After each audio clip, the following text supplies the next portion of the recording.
Hi everyone, welcome back to my channel. My name is Martha from Martha Is. Today's video is my March wrap up. So I already did a mid-month wrap up, which I will link down below, and today's video is the second part of that.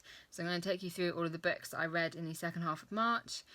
I think I did quite well actually, because I did have a bit of a slump in the middle where I just could not concentrate, and that was almost definitely coronavirus related. I didn't have it, but as in the whole situation.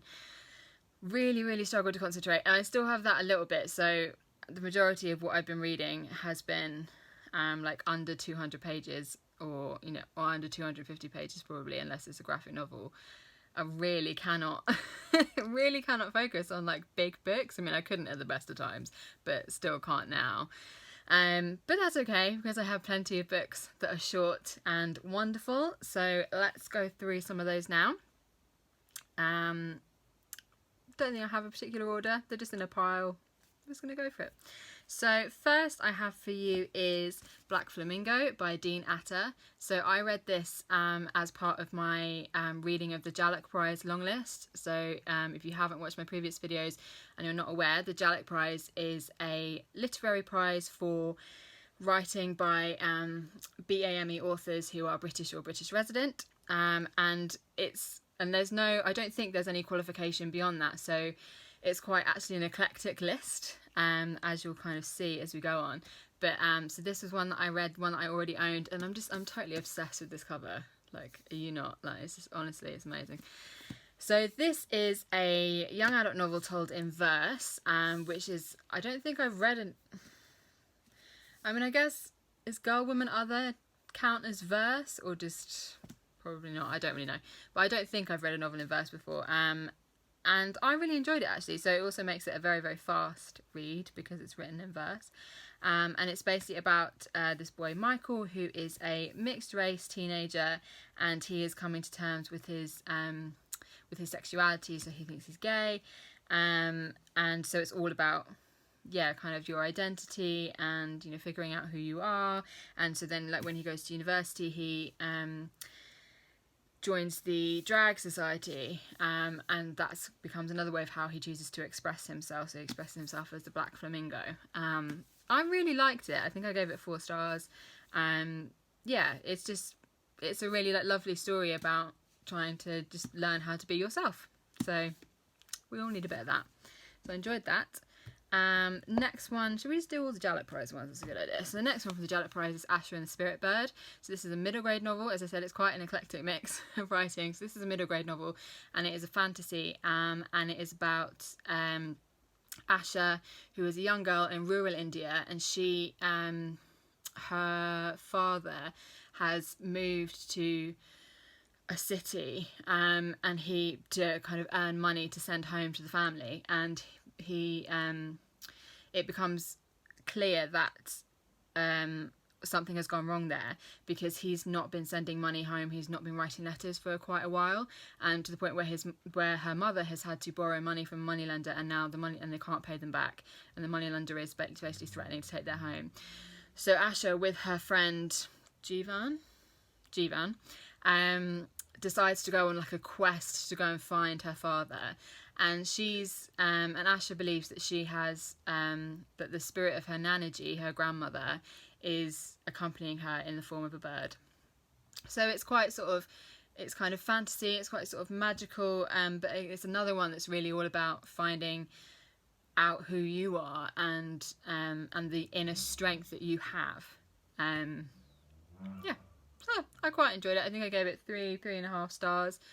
Because the only thing I think for me that put me off a little bit was that so it's told in the first person, and I didn't really believe that was Asha's voice. So I don't really know how old she was supposed to be, but as it's middle grade, young.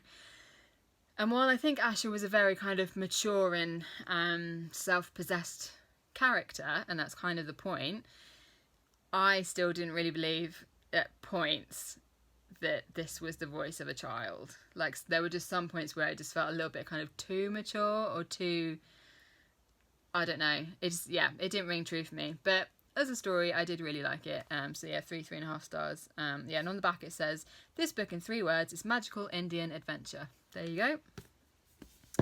So the next one in the Jalop Prize is this one, Flesh by Mary Jean Chan. So this is a library book, which is why it's super shiny. So this is a collection of poetry, and it's all about, it's drawing on the author's experience of being queer and being, is she British born Chinese? I think it's something like that. And the relationship with her mother and kind of, I guess, like the cultural reactions to her being queer and things like that. And yeah, so it's queer, cultural heritage, all of that kind of stuff. And I enjoyed this as much as I'd ever enjoy poetry. Oh, sorry, she grew up in Hong Kong and studied in Britain. There you go. I am not a big lover of poetry, so I think, as I mentioned in the last video, because there was another poetry collection for the Jalop Prize called Surge, I'm not a big lover of poetry because a lot of it tends to go over my head. I don't really get it, and it's just very short. I'm someone, like, I've previously also struggled with short stories, like I need something to get my teeth into. But like Surge, I found I could at least tell that it was really powerful and there was something really profound in a lot of these poems, and I did appreciate that. So I still felt like I kind of learned something, even though it wasn't as much as I might have learned if I was reading about similar themes in like a novel or a non-fiction or whatever. But yeah, I think, like I said, as poems go, in terms of my perspective, which is not as a lover of poetry, I did enjoy this collection. And then the last one I have from the Jalop Prize is Golden Child by Claire Adams, another one from the library. I feel really weird like hanging on to all these library books because I can't take them back. I feel there's something that feels naughty about it. Golden Child by Claire Adams is a novel about a man called Clyde, and Clyde has twin sons, Peter and Paul, and he lives, they're all living in Trinidad. And one evening, Paul doesn't come home. And so the novel is told in kind of dual timeline. So it's Clyde searching for his son, and then looking back in time at how Clyde was as a father and how the boys grew up and kind of everything that happened there. This one I did not love. So I could tell it was written very well in the sense that I liked the author's style of writing, and I would call her a good writer from my completely non-writer perspective. I just found this book overwhelmingly sad, like depressing, just nothing redeemingly hopeful about this book. Because I mean, certainly there are many books that can be very heavy, very harrowing, very sad, that still there's something in there that you can find that is hopeful. Because I mean, that's the sort of book that I kind of love. Like when I've been trying to find books that are supposed like uplifting in this time of coronavirus misery, and I really struggle.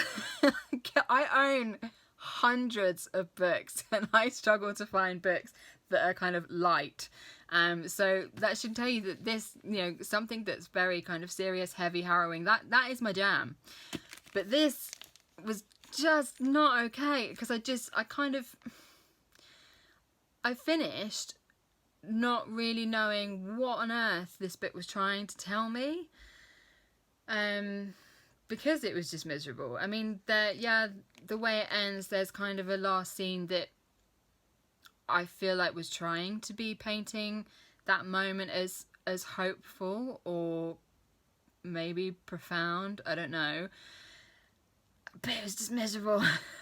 It was so dark and so miserable. I mean, it was literally dark. Like, a lot of it seemed to be set at night, and it was just really miserable, really dark. There is quite a graphic moment of child sexual abuse that just actually made me feel very unwell. And I just, like, if I'm honest, if I could take this back to the library right now, I really would, just because that scene of sexual abuse was just horrible. So I didn't love it. Sorry. So I think I gave it 2.5 stars, again, because I I did appreciate that. I think this writer is a good writer from the perspective of, you know, the way she writes, the way she uses language, but no, not for me. So this would not make the shortlist for me. So let's move on from that horrifying book. So those are all the ones I have from the Jalop Prize. So I'm still reading the Jalop Prize long list. I think I've got 3 or 4 left to go. And the shortlist is being announced on the 14th of April, so I don't think I'll make it, because 2 of the ones, the one I'm currently reading and one that I still need to read, are non-fiction. So the one I'm currently reading is Afropean by Johnny Pitts, and I'm really enjoying it. I think, but it is just that type of non-fiction book that does take a little bit longer to read and absorb, and so I'm not sure I'll finish the long list by the 14th of April, but that's okay, guys. That's all right. That's fine. So the other books that I read in the second half of March, so there's this one, because this was the last book that I managed to get out of the library, is Heartstopper by Alice Oseman. So this is a graphic novel. This is about Charlie and Nick. So as you can see on the front, it's boy meets boy. It's basically a meet cute kind of story. So as in, like, yeah, it's 2 boys, they meet at school. So Nick is, so Charlie is gay, Nick is straight, or is he straight? So it's a whole kind of thing about how they become friends and how they fall in love. And yeah, it's just very, you know, cute. It's like, oh, it's that sort of cute. And the style is very just kind of simple and sparse, so I think you can whiz through it. I think I whizzed through it in about 40 minutes. But it's very, yeah, like I said, it's very cute, and I instantly bought, as if you've seen my book haul video, I instantly went out and bought volume 2 and volume 3, which I have now read, so you'll see that in a future video. So I think I gave that 4 stars. Charming. Next one I read was a very short one that I was trying to get in under the wire, and this was The Yellow Wallpaper by Charlotte Perkins Gilman. This one, I don't actually remember why I bought it. Like, not in a bad way. I think I picked it up at an Oxfam bookshop, but I feel like it's the sort of thing where I'd heard about it, and so I saw it and I bought it. It's kind of so yeah, it's by Virago and Modern Classics, so I think it's kind of a classic. I think I thought that she was maybe like Virginia Woolf, having never read any Virginia Woolf. This is basically a very short, it's a novella, but I feel like short story, really. It's very short. About a woman who is, where's the blurb? I've read this, I shouldn't need the blurb. So the narrator, so you never find out who she is. The narrator is basically living in this house. She has had a child, and she is basically being confined in this room by her husband, because she's had the child, and I guess she's got something which, you know, is akin to postnatal depression or something. There's something mental health going on, and in that time it's obviously just seen as women and being hysterical, and what's going on here, you know, women being like hysterical and it not really being a thing, and etc., and her not, and she's not allowed to work, because that is seen as a treatment. The woman just needs to like not do anything and then she'll be fine. But that actually is having the opposite effect, because she's just being confined into this room with this really ugly yellow wallpaper that slowly is driving her mad. So it's really quite a clear tale of sexism, basically. Sorry, this bit of hair is really annoying me. Yeah, that's pretty much it. It's very short. I thought it was very good, actually. It packs a punch for being so short. Like, you can't really argue with it. It's just like, yeah, men treat women like shit. What I did kind of object to was the fact that there's basically like an afterword by Elaine R. Hedges, and I'm pretty sure the afterword, so the story is 36 pages long. The afterword is like 23 pages long. So the afterword was nearly as long as the story, and I kind of object to that. It was sort of interesting, but not amazing. But I think I gave this 4 stars, because like I said, there's not really much to say about it, but it's pretty impactful. Next we have a graphic novel. love me a graphic novel, which is The Thrilling Adventures of Lovelace and Babbage. So I've had this on my shelf for a very long time. I remember picking this up at an Oxfam shop a while ago. And it's basically, yeah, it's a graphic novel about, so Charles Babbage and Ada Lovelace, who they sort of designed the kind, they're sort of called as like the first computer programmer, so something around computer programming, back in the Victorian times. And basically the author is, so there wasn't, in real life there wasn't that much of kind of a story, but the author's kind of taken what was real life and turned it into, like reimagined it in kind of steampunk, in a steampunk setting. Like what if they did finish the first computer and it was this massive thing, and what if they had to try and like solve crimes with it and things like that. So I loved the idea of that. I love the kind of premise of it. And then when I read it, so I really like the art. That's what I would say first. I really like the art. I really like the author's sense of humour. So what you see is that she'll do a drawing and then she'll put like footnotes, and some of the footnotes are quite witty, and I appreciate that. What I didn't like ultimately is that the author has essentially done like so much research, right, into the real life Ada Lovelace and Charles Babbage. So there are these footnotes, as I said, and some of them are witty, but some of them are basically explaining what happened in real life, or why or the research that she did behind each scene, if that makes sense. And that actually becomes very laborious. And then there are also very long end notes, and the middle section, if I can find it, is all about where is it is about the people themselves. Sorry, this is terrible YouTubing. I can only apologise. Basically, there's like long sections which are about the actual real people. Yeah, here we go. Look, so this is, look how wordy that is, and how small the font is. So if you're into that kind of thing, if you're into history, which I am sort of, then maybe this is your bag. But actually, I just wanted a graphic novel. I just wanted, like, would have been totally fine with her just going off on a flight of fancy about Lovelace and Babbage in a steampunk, like, alternate universe. Totally fine with that, because like the artwork itself and the comic part themselves were funny and witty and imaginative and brilliant, but I felt so bogged down by the sheer detail and volume of historical research that you just think, I mean, most people who do research for a book, you don't publish the research with the book. Do you know what I mean?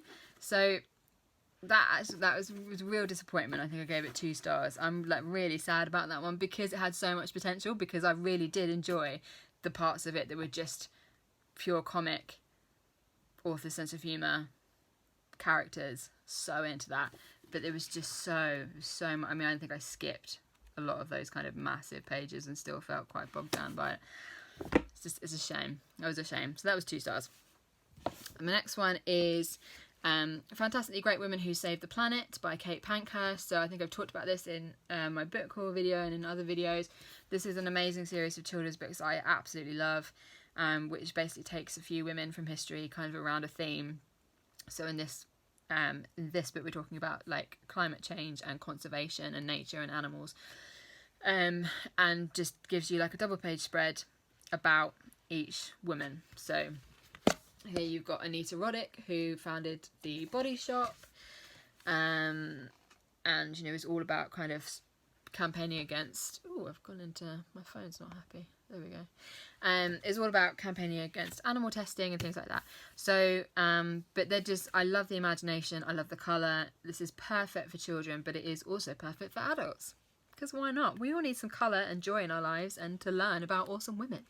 So I would highly recommend, so this is the 4th in the series, there's 3 other ones. I would recommend buying all of them. Just do it now. Sorry, this is getting a very long video. My final book, we're on the home stretch, guys. The final book, and my favourite book of the month, was Pet by Akwaeke Emezi. this book is fantastic. It's just fantastic. I don't know what to say. So I'm going to read you the blurb because I don't really know how to describe it. Pet is here to hunt a monster. Are you brave enough to look? There are no monsters anymore, or so the children in the city of Lucille have been taught. Jam and her best friend Redemption have grown up with this lesson all their lives, but when Jam meets Pet, she begins to question what she's been told. Pet has come to hunt the evil lurking in Redemption's house. But how do you save the world from monsters if no one will admit they exist? So it's kind of set in a sort of dystopia type setting, and yeah, supposedly the monsters have all been gotten rid of, and I guess it's supposed to be more of like a utopian society, but then what it's essentially doing is tackling issues like child abuse and domestic abuse, and the fact that the people who are abusers can be hiding behind, you know, a facade of almost being a good person, of being an angel almost. So it's just so brilliant. It's just so like imaginative, and just a really, really clever. So this is YA. It's a really clever way of tackling something like child abuse in a way that is for younger audiences. It's just really brilliant. So in terms of child abuse, it's referred to. There's nothing graphic in it, and you don't see any scenes of abuse. So it is definitely suitable for a younger audience, and I would imagine you probably don't need a trigger warning, but there if you need it. But it's got fantastic representation, as Akwaeke Emezi's novels do.